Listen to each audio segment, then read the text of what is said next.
Grüß dich, da ist die Nina Schitia und herzlich willkommen zu einem neuen Video. Und zwar...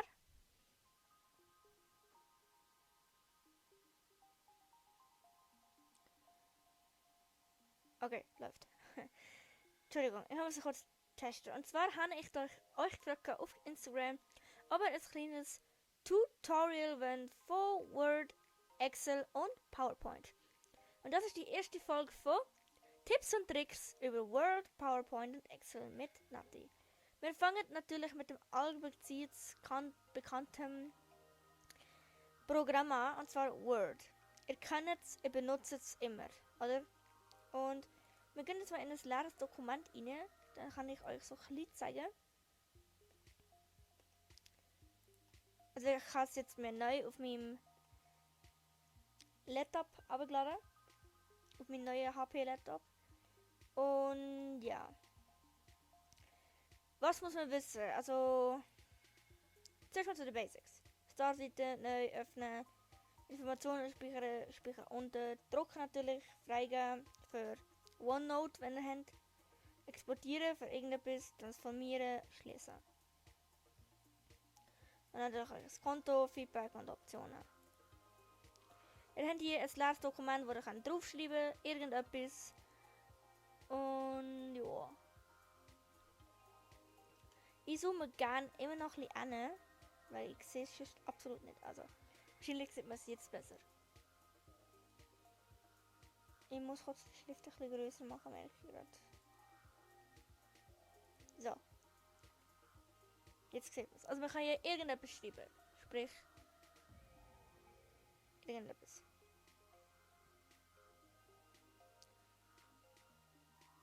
Also, wenn das Hallo geschrieben, einfach so, zum Beispiel hier oben, fett.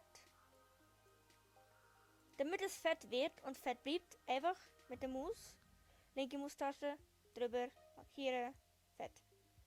Und dann kann man zum Beispiel hier wieder schreiben und dann wird das auch noch fett. Und dann bleibt das auch fett, weil ich habe den Fehler damit gemacht, dass ich hier oben fett gedrückt habe. Also sprich so geschrieben habe.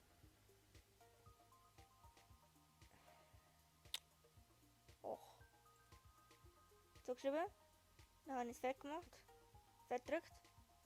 Nachdem ich weitergegangen bin, ist es fett geworden. Und das vordere ist nicht fett. Weil das ist nicht fett angezeigt worden. Was man kann machen, wie gesagt, hier drücken. Und ja, wie gesagt. Hier, fett, kursiv, unterstrichen.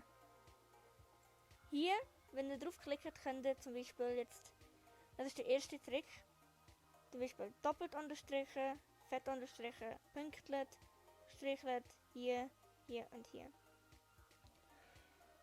Was ihr zum Beispiel auch noch machen könnt, ist, ohne, oder ihr könnt hier zu dem gehen, weitere Unterstrich, also hier zu dem, wo steht weitere Unterstreichungen. Drückt ihr drauf und hier ist schon der erste Trick. Wenn ihr irgendwie spezielle Unterstrich braucht oder in gewissen Größen, hier könnt ihr zum Beispiel einstellen, was für eine Schrift das sie seht, das was ihr markiert, ob es fett ist, beides, normal, was für eine Größe. Und hier könnt ihr wählen zwischen so, doppelt, Punktstriche oder so mäßig zum Beispiel. Und Effekte. Und hier bei erweitert könnt ihr auch Sachen auswählen. Dann könnt ihr noch Texteffekte. Hier. Das ist Schatten, Spiegel, Leuchten, weiche Kanten, 3D-Format.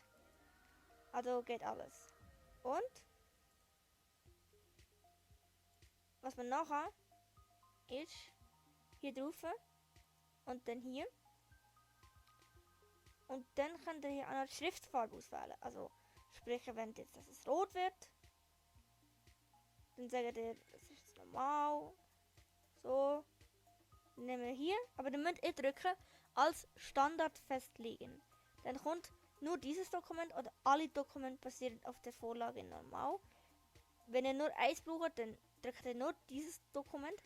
Und Und wenn ihr mehrere Blätter habt, wo das so sein muss, dann drückt ihr alle Dokumente basierend auf Vorlage normal. Weil, wenn ihr das drückt, dann werden praktisch alle Folien, die ihr in Word offen habt, praktisch wie übernommen. Und tada! Jetzt kommen wir zum nächsten Tool. Also ihr kennt ja hier größer, kleiner. Hier gibt es noch verschiedene Schriften für Titel und so. Kontur, Schatten.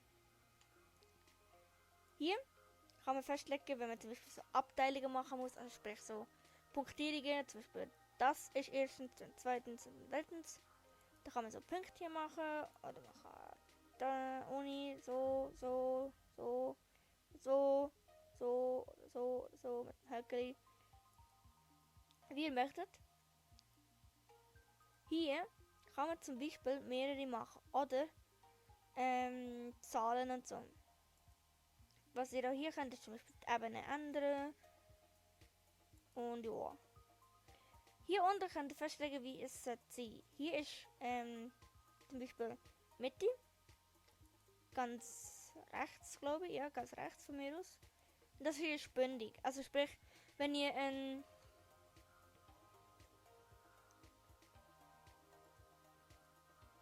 großen Text habt, wo ihr irgendetwas schreibt.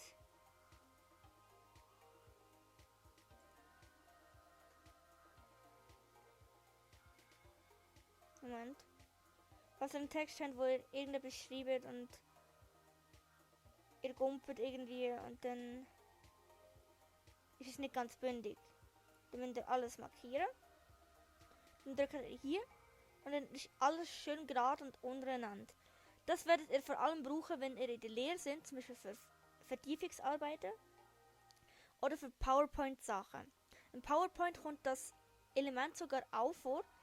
Das werde ich euch aber erst zeigen, wenn wir mit PowerPoint zu tun haben. So, jetzt kommt das, was wahrscheinlich für viele wichtig ist, wo Lebenslauf haben. Ich habe jetzt keinen Lebenslauf irgendwie. Aber was ihr machen könnt, ist, wenn ihr zum Beispiel etwas geschrieben habt, sprich, weiß auch nicht was, irgendwie, und ihr braucht einfach einen gewissen Abstand. Dann geht ihr hier. Also, es gibt manche Sachen, da steht in der VA, die VA muss einen Zielenabstand von zum Beispiel 3,0 haben. Dann geht ihr hier unten, markiert das alles hier, geht hier drauf und sagt zum Beispiel, also der erste Zielenabstand muss 3,0 haben, weil es ein Titel ist. Dann drückt ihr hier auf den 3,0. Dann habt ihr so, jeder Zielenabsatz hat 3,0 Abstand. Oder das heißt 1,0 oder ja. Falls ihr irgendetwas einstellen wollt, geht ihr zu Zeilenabstand Optionen. Und dann könnt ihr hier auswählen. Zum Beispiel könnt ihr hier ist also das ist immer eingestellt. Also von 0 auf 8 immer. Aber das ist nicht gut. Hier 0, 0. Hier einfach. Und hier. Und das ist schön zusammen, oder? Sehr wichtig, also, weil jetzt 1,0. Oder ihr sagt, ihr braucht irgendwie einen speziellen Abstand, könnt ihr nachher 18 und vorher irgendwie 12 machen und dann sieht das irgendwie so aus. Bei den Zielenstandoptionen könnt ihr einfach alles auswählen. Und falls ihr irgendwie braucht, zum Beispiel hier sind noch mehr Optionen. Also die Optionen habe ich eigentlich nie gebraucht. Nur die Optionen, zum Beispiel wenn man sagt links zentriert oder Mitte, hier Ebene 1. Hier kann man zum Beispiel festlegen, was für Ebenen sogar man kann. Weil wenn ihr ein VA habt, also eine Vertiefungsarbeit, habt ihr praktisch verschiedene Ebenen. Also sprich Ebene 1 ist der Text und dann der Text. Und ihr braucht einen Abstand von irgendwie 18 pt auf da Ebene und die Ebene. Dann könnt ihr zum Beispiel auf Ebene 8 und dann hier das und dann, wie gesagt, immer. Oder hier als Standard festlegen. Dann nur dieses Dokument Sehr wichtig. Nur dieses Dokument.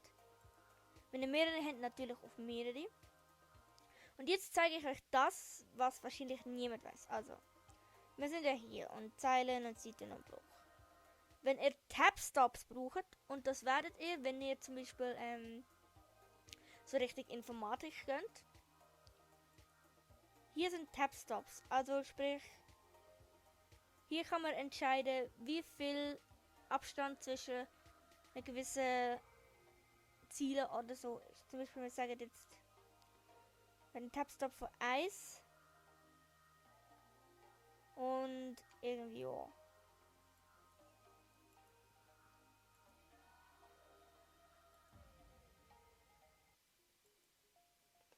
Ja.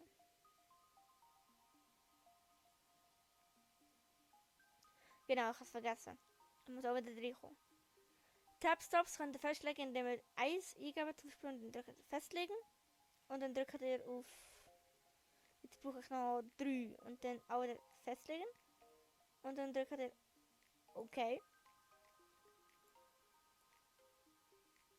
Und dann geht ihr hier wieder rein.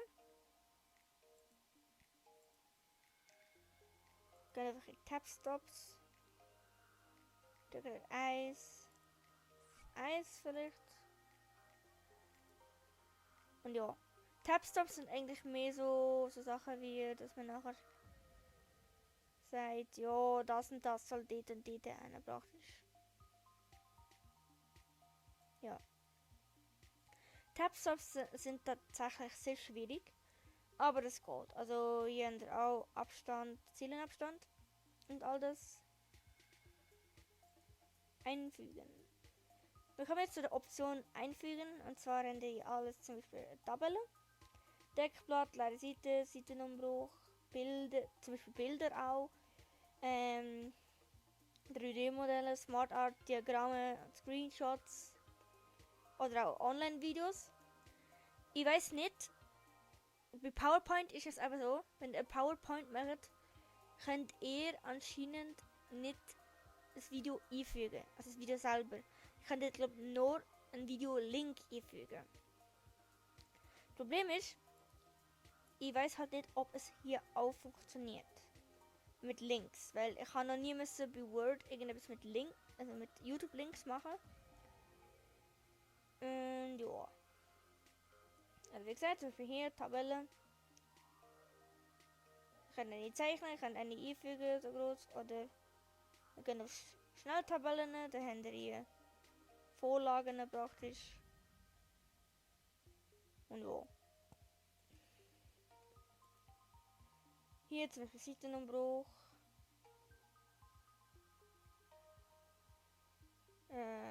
Hier Diagramme. Solche Diagramme zum Beispiel. Und ja. Und alles weitere. Genau, Kopfziele. Für so Sachen wie zum Beispiel VA, wo eine Seite muss haben oder eine Seitenzahl, sehr wichtig hier. Kopfziele könnt ihr eine auswählen oder sauber bearbeiten, entfernen. Und ja, und Fußziele und zum Beispiel hier Seitenzahl einblenden und all das. Entwurf. Wenn ihr einen VA habt und einen Entwurf braucht, dann könnt ihr hier ganz viele Entwurfsbuchen, Farben und Schriftarten und ganz vieles. Ihr könnt hier wirklich verschiedene Vorlagen nehmen. Also es hat mir wirklich schon sehr geholfen, die Entwurfsseite hier. Und ja. Die Layout-Seiten. Zum Beispiel, wenn ihr hier jetzt zum Beispiel Spalten damit machen. 2, 3, rechts, links. Oder hier Seitenränder, genau. Auf das haben wir sprechen zu kommen. Seitenränder sind sehr wichtig, wenn ihr praktisch wie so Kopf- und Fußziele habt und ihr müsst einen Seitenrand oder Seitenabstand von so viel und so viel Zentimeter haben praktisch. Und ja, ich kann das zum Beispiel hier machen und ich kann sagen, hier oben links, rechts, so ein bisschen. Zum Beispiel hier 2,5 auf 2,5 und 2, 2,5. Das wird im Normalfall genommen, wenn man sagt, man braucht Seitenränder. Also sprich 2,5 auf 2,5. Also oben und links 2,5 und 2 rechts 2,5. Das ist so der normale Maß, wo man sagt, dass man braucht für so Sachen wie Bewerbungen oder Lebenslauf, zum Beispiel so Seiten oder zum Beispiel Vertiefungsarbeiten, wo eine Seitenzahl drin haben oder zum Beispiel unter euch einen Namen drin haben und all das, ja. Ja, das ist sehr wichtig. Ausrichtungen zum Beispiel, falls ihr Querformat braucht, Querformat, Hochformat, Format A, zum Beispiel das und das, Spalten, Umbruch, ganz wichtig. Zielennummer, ganz wichtig auch, das könnt ihr aber weiter vorher schon einstellen. Und Silbertrennungen. Das tut euch praktisch wie so Sachen trennen, wenn ihr nicht ganz wisst, ich muss so und so. Jetzt, was ist das hier? Hier kann man praktisch sagen, zum Beispiel, es soll ganz hier anfangen oder es soll ganz in der Mitte erst anfangen.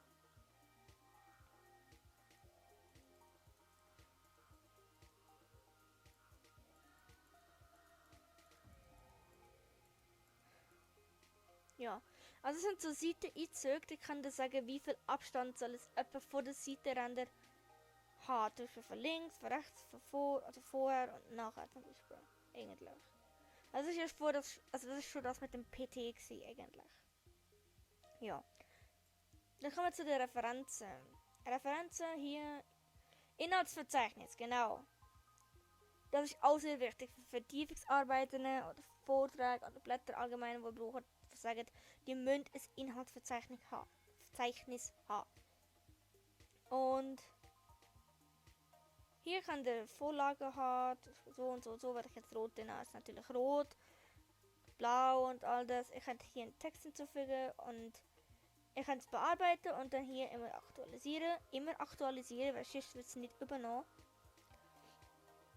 Und hier Endnote. Zu Endnote kann ich eigentlich nichts Grosses sagen, weil Endnote habe ich nie gebraucht eigentlich. Und ja. Sendungen habe ich auch nie gebraucht, kann ich auch nicht gross etwas sagen. Und überprüfen, genau. Das hier ist sehr wichtig, zum Beispiel wenn ihr so Sachen wie Wörter zählen, nicht vorlesen, irgendetwas übersetzen, Sprache und bla bla bla bla. Also es ist ein bisschen so eine Hilfetools wie Diktieren und all das. So, wir kommen zur Ansicht. Zum Beispiel, ihr braucht, wenn das euch wie so, ihr wollt es wie so lesen, dann könnt ihr auf den Lesemodus und dann sind ihr praktisch so und dann sagt ihr, ja, wir gehen auf die und die Seite. Wenn ihr mehrere Seiten habt, könnt ihr natürlich hier, es ist viele, dann könnt ihr weiter, aber ja.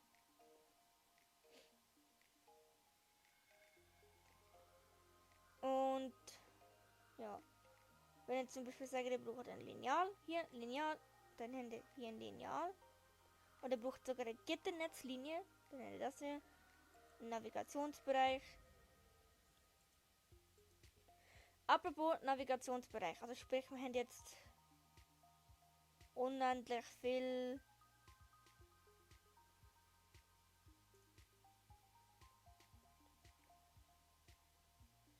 zum Beispiel einen recht großen Text und ihr müsst zum Beispiel zu dem Wort Gacki gehen.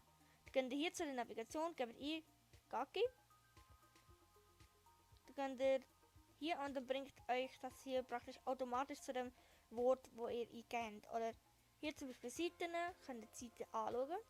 Oder Ergebnisse, was es gefunden hat zum Beispiel. Und ja. Die Navigation ist sehr wichtig, wenn ihr wirklich viel Text habt und ihr müsst wirklich zu einem gewissen Textzielen, aber ihr wisst nicht mehr genau wo. Und darum ist die Navigation da. Die Navigation hilft euch mega, wenn ihr mega viel Text habt. Und ja, zum Beispiel, wenn ihr Tab-Stops machen hilft euch tatsächlich der Lineal sehr weiter, weil ihr könnt sagen, hier Tab-Stop, hier ist die Randlinie, hier hinten wollt ihr die Randlinie haben. Oder ihr sagt, ich soll hier sein. Und das hier soll so sein. So ein bisschen. Also ich kann mit dem Lineal auch sehr spielen eigentlich. Ja. Dann hier noch zoomen natürlich. Mehrere Seiten, eine Seite, ein neues Fenster und bla bla bla. Ja. Hilfe! Und jetzt suche ich natürlich und ja.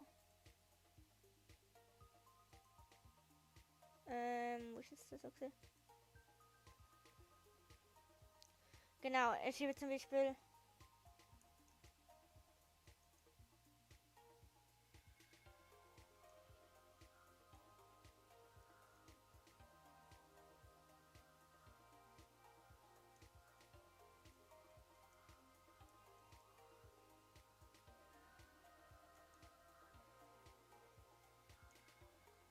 Irgendetwas jetzt zum Beispiel so.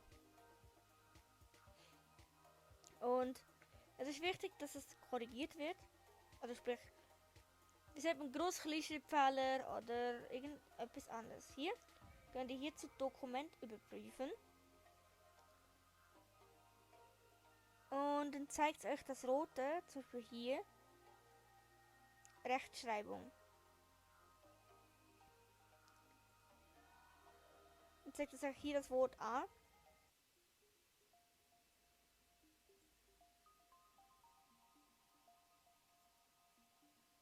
Und dann seht ihr es an. Zum Beispiel hier könnt ihr es sogar vorlesen lassen, neu bei Office 365. Ich bin heute nach Hause gegangen, viel nachdem ich Auto gefahren bin. Hier könnt ihr es euch sogar vorlesen lassen. Aber beim alten Office 365 weiß ich, dass man kann hier, dann hat es zum Beispiel hier, genau, hier ist ein gutes Beispiel. Das Wort ist jetzt klein geschrieben, aber es ist ja ein Nomen, also sprich das Auto, oder das Auto, nein, das Auto. Und dann ist es ja groß, es ist ein Nomen. Darum kommt hier zum Beispiel Auto, kann draufklicken und dann tut sich das gerade korrigieren. Und wenn es fertig korrigiert hat, kommt zum Beispiel hier jetzt gerade die Meldung. Die Rechtschreib- und Grammatikprüfung ist abgeschlossen. Da drückt man OK und kann man hier alles schon so machen. Das Tool ist sehr wichtig, wenn ihr zum Beispiel wie sagt man, wie sagt man denn mal wieder? Zum Beispiel bei der Bewerbung hat man ja den Lebenslauf. Aber wie sagt man denn schon wieder? Man muss ja einen Brief schreiben, wo man sagt, ich will den Beruf lehren, weil bla bla bla bla bla bla. Oder? Und dann darf das halt recht wenig, das darf wirklich wenig Rechtschreibfehler haben. Und dann ist es immer von Vorteil, wenn ihr den Text schreibt, den ganzen Text markiert und dann die Dokumentüberprüfung nehmen und praktisch die Korrektur vom Laptop eigentlich über den ganzen Text drüber gehen lassen. Und wenn ihr dann fertig sind, würde ich euch empfehlen, noch jemandem das zu zeigen. Und dann halt wirklich 2-3 Mal drüber zu gehen, bevor ihr wirklich das Zeug ausdruckt. Weil Rechtschreibfehler machen in einer Bewerbung, vor allem in einer Bewerbung, sehr viel aus. Ja. Das findet ihr natürlich unter Überprüfen, und zwar Dokument überprüfen oder heißt auch anders bei den älteren Word Versionen. Ich habe gerade hier die aktuellste Version von Office 365 zusammen mit Word, Outlook, PowerPoint und Excel. Und ja, das sind so ein bisschen meine Tipps und Tricks gewesen. Also fürs Erste sind so ein bisschen eigentlich basic gewesen, würde ich mal behaupten. Also das sind einfach so ein bisschen Basics, sprich das, was man wissen muss, was man wissen kann und was man wissen sollte, vor allem für das Erste. Also wenn ihr die Tipps schon wenn ihr die Tipps schon ein bisschen wisst, zum Beispiel so mit Sachen mit so Tabstop und Lineal und all das, dann sind ihr schon ein bisschen weiter in eurem Leben, weil ich wünschte, ihr hättet das wirklich früher gewusst und nicht erst 2016, 17. Also 2017 erst. Wenn ich das vorher gewusst hätte, wären viele von meinen Bewerbungen hundertprozentig besser rausgekommen. Tatsächlich. Ja. Falls ihr zu irgendetwas Spezifischem, also sprich zu einer gewissen Funktion, wirklich noch mehr wissen wollt, dann schreibt es unbedingt in die Kommentare, weil ich will wissen, ob es euch geholfen hat oder auch nicht. Denn das ist für mich komplett neu, so Funktionen erklären zu ich tue nicht stottern. Also praktisch so Sachen erklären zu können, weil, ja. Ja, zum Beispiel könnt ihr da noch darauf eingehen, wie man zum Beispiel Bilder macht, Tabellen und all das. Also, ich muss sagen, so Sachen wie Bilder und Tabellen einfügen, das ist nicht schwer. Ihr müsst nur beachten, zum Beispiel, wenn ihr Bilder einfügt und wieso größer macht, dass sie eventuell verpixelt. Also, ich kann euch zum Beispiel ein gutes Beispiel zeigen. Hier Bilder. Natürlich keine Bilder drin. Moment. Wir gehen jetzt rot und na, zum Beispiel irgendein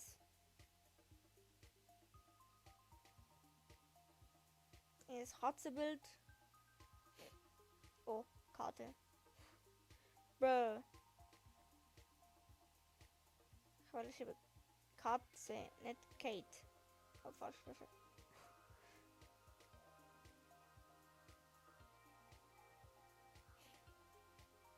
Zum Beispiel, das ist gut. Das hier. Ist das nicht mehr gegangen? Hier Bildspeicher unter. Bilder. Nadi. Speichern. Das hier gespeichert. Kommen wir zurück zu Word. Durch meine Bilder. Dann das hier. Einfügen. So. Für das muss ich jetzt ein bisschen rauszoomen, damit es wirklich seht. So. Das hier ist ein süßes Kätzchen, ja. Und ja. Sprich, das werden wir jetzt kleiner machen.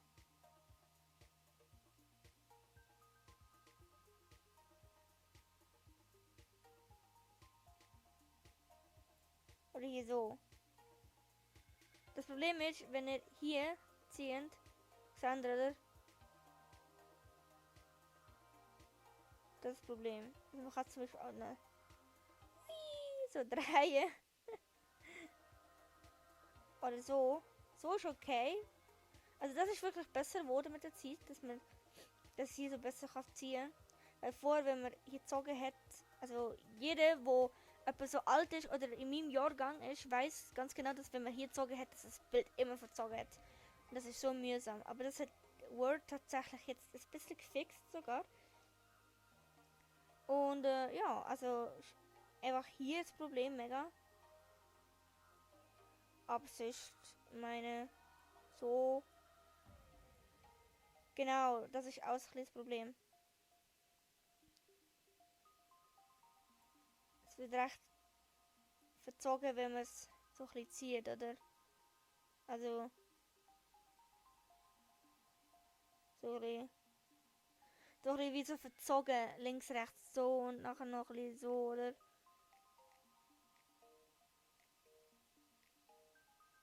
Ja.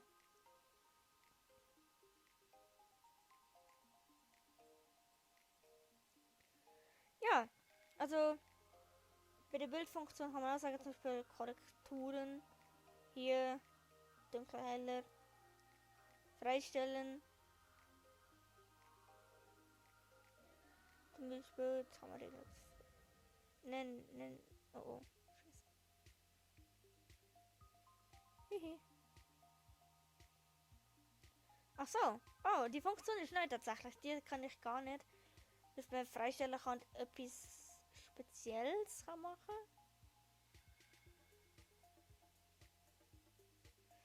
Tatsächlich. Hier kann man zum Beispiel sagen, man will mit Rahmen, nicht Rahmen, so. Oder rund.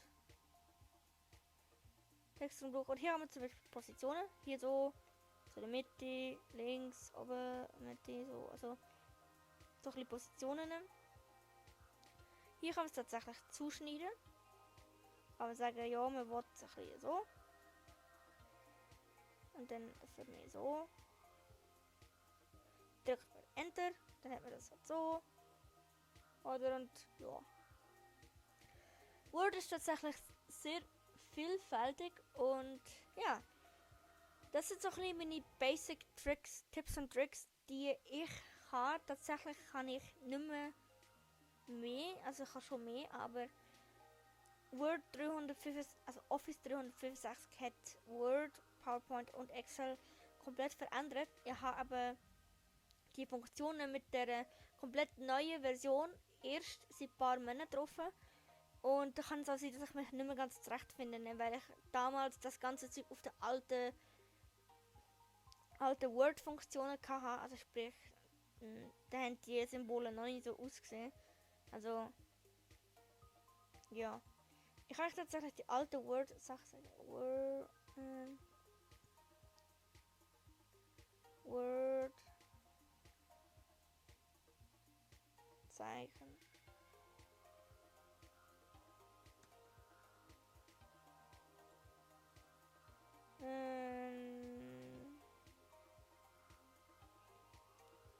Nein, nicht Zeichen. Logo ist es gewesen.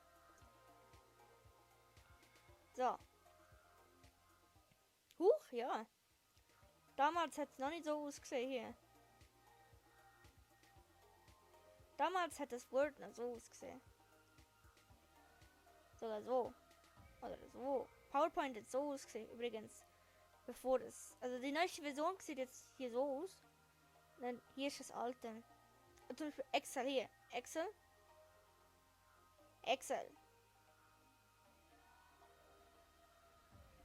Es ist einfach mega interessant zu sehen, wie die alten Zeichen, also hier sind die neueren Zeichen. Wenn man zum Beispiel sieht, das hier sind die ganz alten Zeichen, die beiden hier. Und das hier ist aus ganz alten Zeichen. Und oder sogar von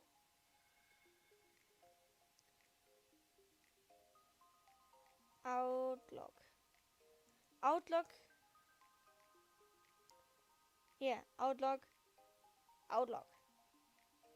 Jetzt momentan sieht es aber so aus und so ist das alte Zeichen oder so.